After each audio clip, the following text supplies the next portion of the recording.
Du foot au rugby en quelques heures, au cœur d'une nuit de métamorphose à Joubouin.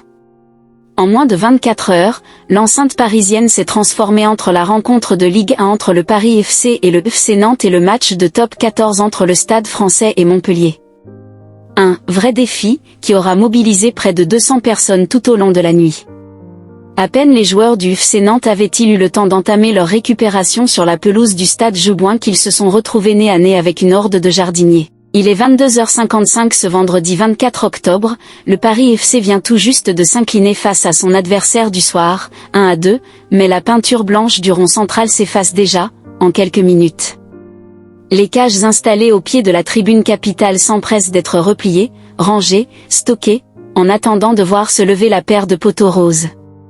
Car il y a urgence, dans 17 heures, le Stade Français reçoit Montpellier pour le compte de la 8e journée de Top 14. Un timing serré, inédit depuis que les deux clubs parisiens partagent la même enceinte et un premier vrai défi à relever, un enchaînement assez tendu pour les équipes du club de rugby en charge des lieux. Paris FC, Nantes, 1-2, les notes des joueurs parisiens. C'est le 4e match du PFC donc on a commencé à trouver nos marques, explique Thibaut Lebaille, en charge de la coordination des grands événements au Stade Français. On sait quelles sont les missions qu'on doit remplir mais le timing était un peu difficile à appréhender, c'était vraiment notre ennemi sur ce week-end. Jusqu'ici, les deux institutions n'avaient pas eu à se côtoyer dans un laps de temps aussi court. Un objectif a été fixé, il faudra être prêt à la mi-journée ou au plus tard, en tout début d'après-midi pour l'arrivée d'une nouvelle salve de spectateurs.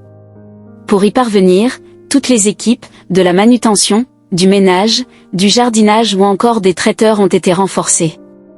Au total, près de 200 personnes auront occupé Joubouin tout au long de la nuit. Les lignes effacées dès 23 heures. Balais et seau d'eau à la main, une douzaine d'hommes s'affairent alors aux quatre coins du terrain dès 23 heures.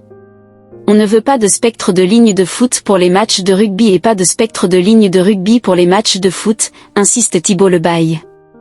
Tracés le vendredi matin en dernière minute pour moins imprégner la pelouse, les voilà déjà oubliés alors que les interviews d'après-match se poursuivent à quelques mètres de là sur le plateau de Ligue 1+. Le point de cornet, tu l'enlèves mais le reste, tu ne touches pas, glisse un employé à son collègue en désignant la ligne du fond de terrain commune aux deux disciplines.